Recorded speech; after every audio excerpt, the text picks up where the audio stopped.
Este é o Sol. Desde o ano 10.000 a.C., a história abunda em pinturas e escritos que refletem o respeito e a adoração dos povos por este astro. E é simples entender o porquê, com seu aparecimento todas as manhãs, trazendo visão, calor e segurança, salvando-os do frio e da escuridão da noite repleta de predadores. Sem ele, todas as culturas perceberam que não haveriam colheitas nem vida no planeta. Estas realidades fizeram do Sol o astro mais adorado de todos. Todavia, muitos estavam atentos também às estrelas. As estrelas formavam padrões que lhes permitiam reconhecer e antecipar eventos que ocorrem de tempos em tempos, tais como eclipses e luas cheias. Eles catalogaram grupos celestiais daquilo que conhecemos hoje como constelações. Esta é a Cruz do Zodíaco, uma das mais antigas imagens na história da humanidade. Ela representa o trajeto do Sol através das 12 maiores constelações no decorrer de um ano. Ela também representa os 12 meses do ano, as 4 estações, solstícios e equinócios. O termo zodíaco está relacionado com o fato das constelações serem antropomorfismos ou personificações, como pessoas ou animais. Por outras palavras, as primeiras civilizações não só seguiam o Sol e as estrelas, como também as personificavam através de mitos que envolviam seus movimentos e relações. O Sol, com o seu poder de dar vida e de salvar, também foram personificados como se representasse um criador ou um deus. Deus Sol, a luz do mundo, o salvador da humanidade. Igualmente, as 12 constelações representaram lugares de viagem para o Deus Sol e foram nomeados por elementos da natureza que aconteciam nesses períodos de tempo. Por exemplo, Aquários, o portador da água que traz as chuvas da primavera. Este é Horus. Ele é o Deus Sol do Egito de 3.000 a.C. Ele é o Sol antropomorfizado e a sua vida é uma série de mitos alegóricos que envolvem o movimento do Sol no céu. Dos antigos hieróglifos egípcios conheceu-se muito sobre esse Messias solar. Por exemplo, Horus, sendo o Sol, tinha como inimigo o Deus Sete, que era a personificação das trevas ou da noite. E metaforicamente falando, todas as manhãs Horus ganhava a batalha contra Sete. E no fim da tarde, Sete conquistava Horus e o enviava para o mundo das trevas. Será importante frisar que trevas versus luz ou bem versus mal tem sido uma dualidade mitológica onipresente que ainda hoje é usada em muitos níveis. No geral, a história de Horus é a seguinte. Horus nasceu em 25 de dezembro da Virgem Isis Mary. O seu nascimento foi acompanhado por uma estrela no oeste, que por sua vez foi seguida por 3 reis em busca do Salvador recém-nascido. Aos 12 anos era uma criança prodígio nos ensinamentos, e aos 30 anos ele foi batizado por uma figura conhecida por Anup, e assim começou o seu ministério. Horus teve 12 discípulos e viajou com eles, fazendo milagres tais como curar os enfermos e andar sobre as águas. Horus também era conhecido por vários nomes como a Verdade, a Luz, o Filho Adorado de Deus, o Bom Pastor, Cordeiro de Deus, entre muitos outros. Depois de ter sido traído por Tifão, Horus foi crucificado, enterrado por 3 dias e então ressuscitou. Estes atributos de Horus, originais ou não, parecem influenciar várias culturas mundiais e muitos outros deuses encontrados com a mesma estrutura mitológica. Atis da Firígia nasceu da Virgem Nana em 25 de dezembro. Crucificado, foi posto na tumba e 3 dias depois ressuscitou. Krishna, da Índia, nasceu da Virgem Davaki com uma estrela no ocidente assinalando sua chegada, fez milagres juntamente com seus discípulos e após sua morte ressuscita. Dionísio da Grécia nasceu de uma virgem em 25 de dezembro. Foi um professor peregrino que praticou milagres como transformar água em vinho e é referenciado como Rei dos Reis, Filho unigênito de Deus, o início e o fim, entre muitas outras coisas, e após sua morte ressuscitou. Mitra da Pérsia nasceu de uma virgem em 25 de dezembro. Ele teve 12 discípulos e fazia milagres. E após sua morte foi enterrado por 3 dias e então ressuscitou. Ele também foi chamado de a Verdade, a Luz, entre outros. Curiosamente, o dia sagrado de adoração a Mitra era um domingo. O que importa salientar é que existiram inúmeros salvadores em diferentes períodos em diversos lugares da Terra que preenchem essas mesmas características. A pergunta que não quer calar: o porquê desses atributos? Por que o nascimento de uma virgem em 25 de dezembro? Por que a morte e a ressurreição após 3 dias? Por que os 12 discípulos ou seguidores? Para descobrirmos, vamos examinar o mais recente dos Messias solares. Jesus Cristo nasceu em 25 de dezembro em Belém. Ao nascer foi anunciado por uma estrela no ocidente que seria seguida por 3 reis magos para encontrar e adorar um novo Salvador. Tornou-se pregador aos 12 anos. Aos 30 anos foi batizado por João Batista e então iniciou seu ministério. Jesus teve 12 discípulos que viajaram com ele praticando milagres como curar doentes, andar sobre a água, ressuscitar mortos. Ele também é conhecido como Rei dos Reis, o Filho de Deus, a luz do mundo, o início e o fim, o Cordeiro de Deus, entre muitos outros. Depois de ter sido traído por seu discípulo Judas por 30 moedas de prata, ele foi crucificado, posto em uma tumba e após 3 dias ele ressuscitou e ascendeu aos céus. Em primeiro lugar, a sequência do nascimento é completamente astrológica. A estrela no ocidente é Sírius, a mais brilhante do céu noturno, que a cada 24 de dezembro se alinha com outras 3 estrelas brilhantes no cinturão de Órion. Essas 3 estrelas brilhantes são chamadas hoje, como eram na antiguidade, 3 reis, 3 Marias no Brasil e Portugal. Os 3 reis e a estrela mais brilhante, Sírius, todas apontam para o nascer do Sol em 25 de dezembro. Esta é a razão pela qual os 3 reis seguem a estrela a oeste em uma ordem que apontam ao amanhecer. O nascimento do Sol.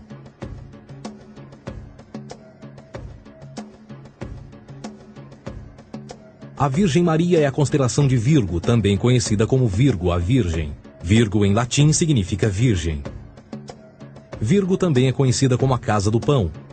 E a representação de Virgo é uma virgem segurando um feixe de espigas de trigo. Esta Casa do Pão e o seu símbolo das espigas de trigo representa agosto e setembro, a época das colheitas.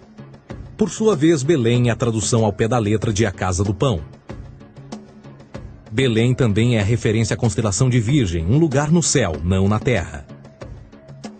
Existe outro fenômeno muito interessante que ocorre em 25 de dezembro, é o solstício de inverno. Do solstício de verão ao solstício de inverno, os dias se tornam mais curtos e frios. Da perspectiva de quem está no hemisfério norte, o Sol parece se mover para o sul, ficar menor e mais fraco. O encurtamento dos dias e o fim das colheitas conforme se aproxima o solstício de inverno, simbolizando o processo de morte. Era a morte do Sol.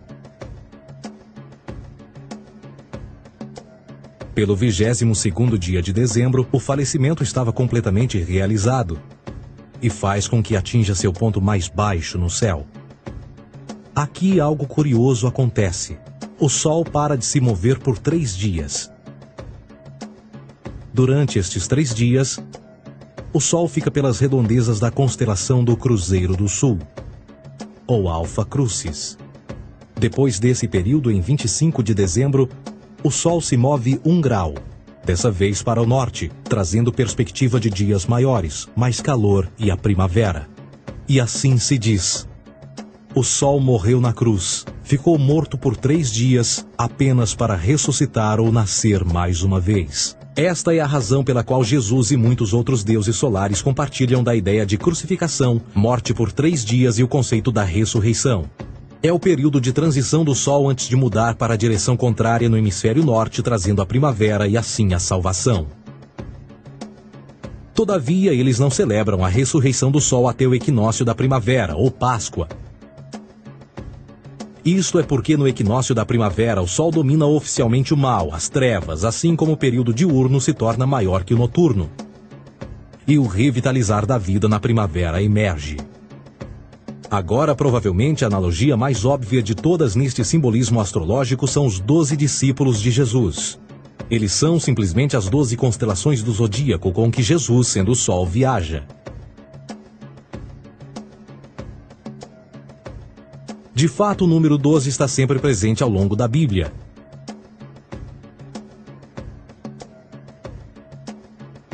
Voltando à cruz do zodíaco, o elemento figurativo da vida é o Sol. Isto não é uma mera representação artística ou ferramenta para seguir os movimentos do Sol. Era também um símbolo espiritual pagão.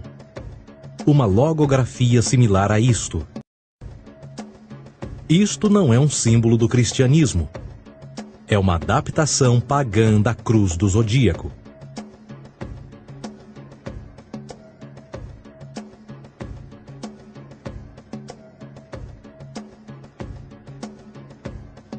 Esta é a razão pela qual Jesus, nas primeiras representações, era sempre mostrado com a sua cabeça na cruz. Jesus é o Sol, Filho de Deus, a luz do mundo. O Salvador a erguer-se, que renascerá, assim como o sol faz todas as manhãs. A glória de Deus que defende contra a força das trevas. Assim como renasce a cada manhã, e que pode ser visto através das nuvens, lá em cima nos céus, com a sua coroa de espinhos ou os raios de sol.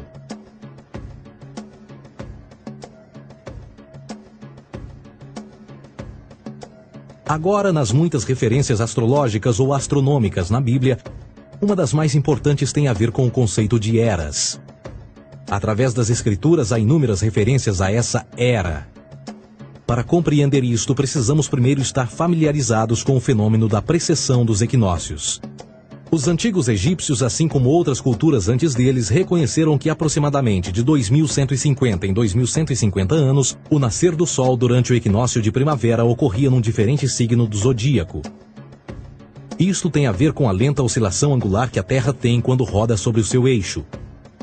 É chamado de precessão porque as constelações vão para trás, em vez de permanecerem no seu ciclo anual normal. O tempo que demora cada precessão através dos 12 signos é de 25.765 anos. Este ciclo completo é chamado também de Grande Ano, e algumas civilizações ancestrais sabiam disso. Referiam-se a cada ciclo 2150 anos como Era. De 4.300 a.C. a 2150 a.C. foi a Era de Touro. De 2150 a.C. a 1 d.C. foi a Era de Áries. E de 1 d.C. a 2150 d.C.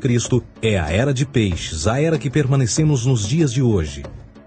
E por volta de 2150 entraremos na nova era, a Era de Aquários. Agora, a Bíblia refere-se por alto ao movimento simbólico durante 3 eras, quando se vislumbra já é uma quarta. No Velho Testamento, quando Moisés desce o Monte Sinai com os 10 mandamentos, ele está perturbado ao ver sua gente adorar um bezerro dourado. De fato, ele até partiu as pedras dos 10 mandamentos e disse a todos para se matarem uns aos outros para purgarem o mal.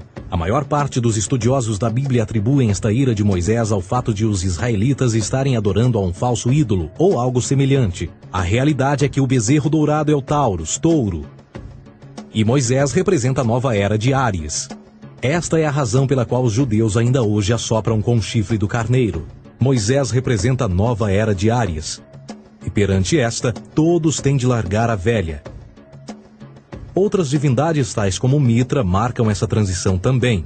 Um deus pré-cristão que mata o touro, na mesma linha simbólica. Agora Jesus é a figura portadora da era seguinte à de Áries, a era de Peixes. O simbolismo de peixes é abundante no Novo Testamento, assim como Jesus alimenta 5.000 pessoas com pão e 2 peixes. No início do seu ministério, enquanto caminhava ao longo da Galileia, conhece 2 pescadores que o seguem. Agora reflita se voltar a ver um adesivo em formato de peixe escrito Jesus na traseira dos carros. Poucos sabem o que aquilo no fundo representa. É um simbolismo astrológico pagão para o reinado do Sol durante a Era de Peixes. Jesus assumiu também que a data do seu nascimento é também a data do início desta era. Em Lucas 22:10, quando Jesus é questionado se a próxima passagem será depois de ele ir embora, Jesus responde: Eis que quando entrardes na cidade, encontrareis um homem levando um cântaro de água. Segui-o até a casa em que ele entrar. Esta escritura é de longe a mais reveladora de todas as referências astrológicas. O homem que leva um cântaro de água é Aquários, o portador de água, que é sempre representado com um homem despejando uma porção de água. Ele representa a era depois de Peixes, e quando o Sol, Filho de Deus, sair da era de Peixes, Jesus, entrará na casa de Aquários, e Aquário é antes de Peixes na precessão dos equinócios. Tudo o que Jesus diz é que depois da era de peixes chegará a era de aquário.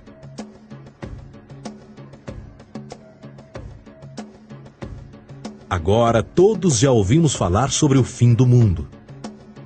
Deixando à parte o lado cartunista no livro de Apocalipse, a espinha dorsal nesta ideia surge em Mateus 28:20, onde Jesus diz: Eu estarei convosco até o fim do mundo, dos séculos em português. Contudo, na tradução inglesa da Bíblia, a palavra mundo está mal traduzida.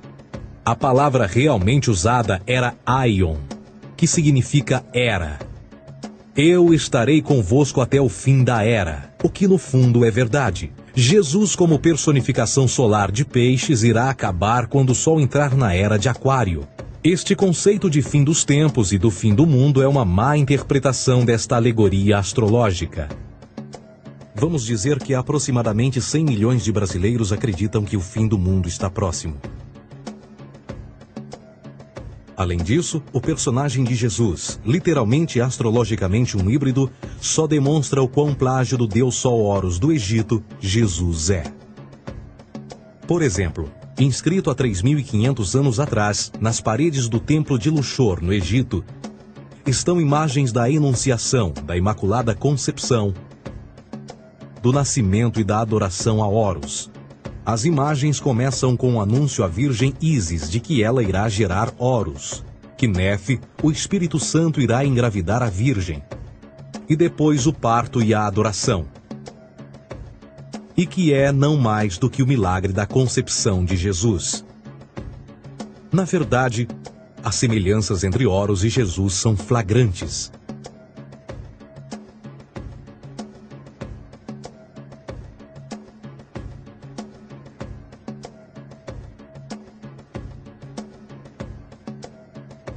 E o plágio continua.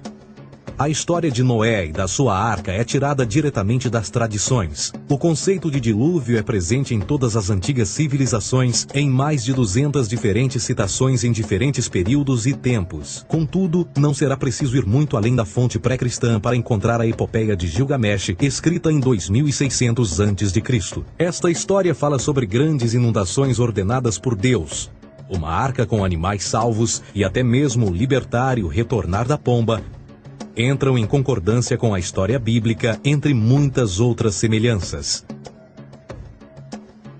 E depois há a história plagiada de Moisés. Sobre o nascimento de Moisés, disse que ele foi colocado numa cesta de cana e lançado ao rio para evitar um infanticídio. Ele foi mais tarde salvo pela filha de um rei e criado por ela como um príncipe. Esta história do bebê numa cesta foi retirada do mito de Sargão de Acade por volta de 2250 a.C. Depois de nascer, Sargão foi posto numa cesta de rede para evitar um infanticídio e lançado ao rio. Foi depois salvo e criado por Aqui, uma esposa da realeza Acádia. Além disso, Moisés é conhecido como legislador, portador dos 10 mandamentos e da lei mosaica. Contudo, a ideia de a lei ser passada de um deus para um profeta numa montanha é também antiga. Moisés é somente um legislador numa longa linha de legisladores na história mitológica. Na Índia, Manoa foi o grande legislador. Na ilha de Creta, Minos ascendeu ao monte Ida, onde Zeus lhe deu as leis sagradas. Enquanto que no Egito, Moisés tinha nas suas pedras tudo o que Deus lhe disse. E no que diz respeito a estes 10 mandamentos, foram retiradas a papel químico do feitiço 125 do Livro dos Mortos do Antigo Egito. O que é que o Livro dos Mortos dizia? Eu nunca roubei, tornou-se tu nunca roubarás. Eu nunca matei, tornou-se nunca matarás. Eu nunca menti, tornou-se nunca levantarás falsos testemunhos, e por aí adiante. A religião egípcia é, no fundo, a base fundamental para a teologia judaico-cristã. Batismo, vida após a morte, julgamento final, imaculada concepção, ressurreição, crucificação, a arca da aliança, circuncisão, salvadores, comunhão sagrada, dilúvio, Páscoa, Natal, a passagem e muitas outras coisas e atributos são ideias egípcias, nascidas muito antes do cristianismo ou judaísmo. Justin Martyr, um dos primeiros historiadores e defensores cristãos, escreveu: Quando nós, cristãos, dizemos que Jesus Cristo, nosso Mestre, foi produzido sem união sexual, morreu e ressuscitou e ascendeu aos céus, nós não propomos nada de muito diferente do que aqueles que propõem e acreditam tal como nós, nos filhos de Júpiter. Numa escrita diferente, Justin Martyr diz: ele nasceu de uma virgem. Aceite isto em comum com o que você acredita dos Perseus. É óbvio que Justin e outros cristãos cedo souberam como o cristianismo era semelhante a outras religiões pagãs. Contudo, Justin tinha uma solução. Para além de tudo o que sabemos, o diabo era em quem mandava. O diabo teve a ambição de chegar primeiro que o Cristo e criou essas características para o mundo pagão. Fundamentalist Christianity, fascinating. These people actually believe the world is 12,000 years old. Swear to God. I actually asked one of these guys, okay, dinosaur fossils. He says, dinosaur fossils? God put those here to test our faith.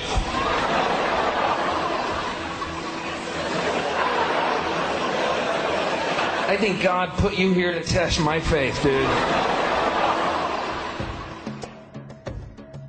A Bíblia não é nada mais do que um híbrido literário astroteológico, tal como todos os mitos religiosos que os antecederam. De fato, o aspecto da transferência de atributos e umas personagens para as outras é facilmente reconhecida no próprio livro em si. No Antigo Testamento há a história de José.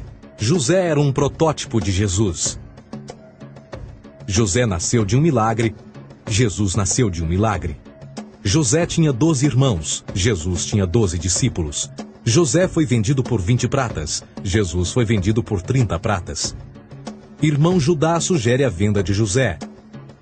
O discípulo Judas sugere a venda de Jesus.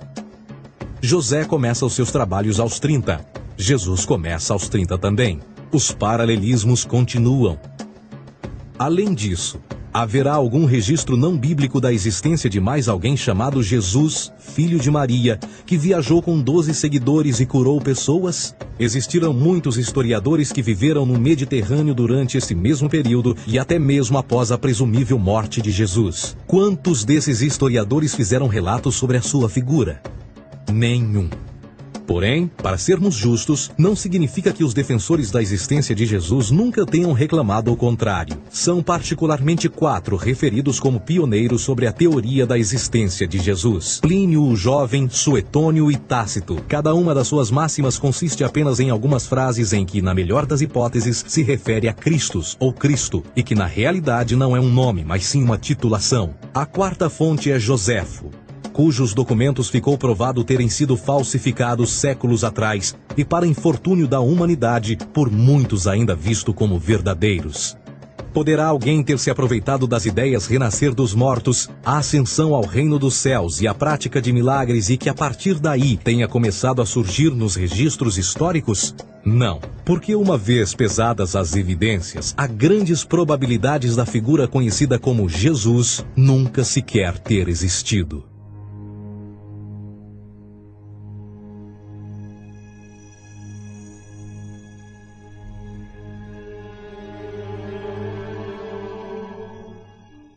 We don't want to be unkind, but we want to be factual.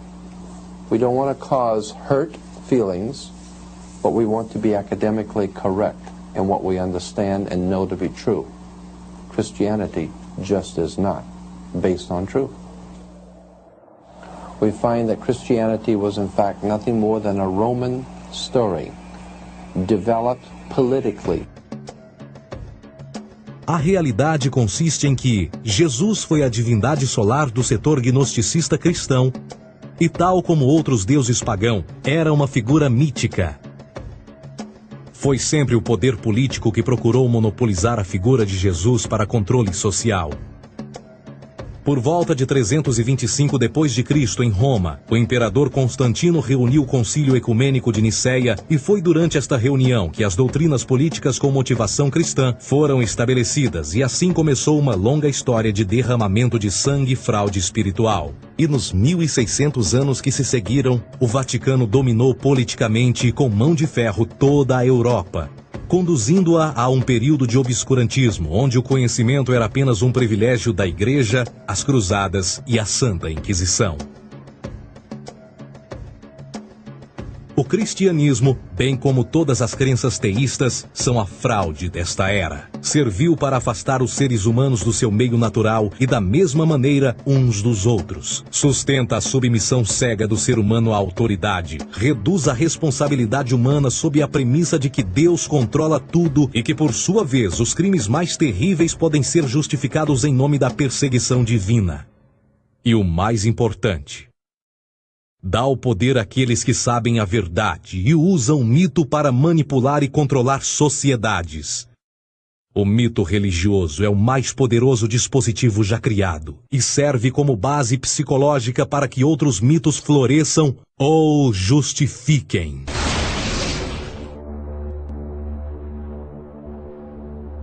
A myth is an idea that, while widely believed, is false. In a deeper sense, in the religious sense, a myth serves as an orienting and mobilizing story for a people. The focus is not on the story's relation to reality, but on its function. A story cannot function unless it is believed to be true in the community or the nation. It is not a matter of debate. If some people have the bad taste to raise the question of the truth of the sacred story, the keepers of the faith do not enter into debate with them. They ignore them or denounce them as blasphemers.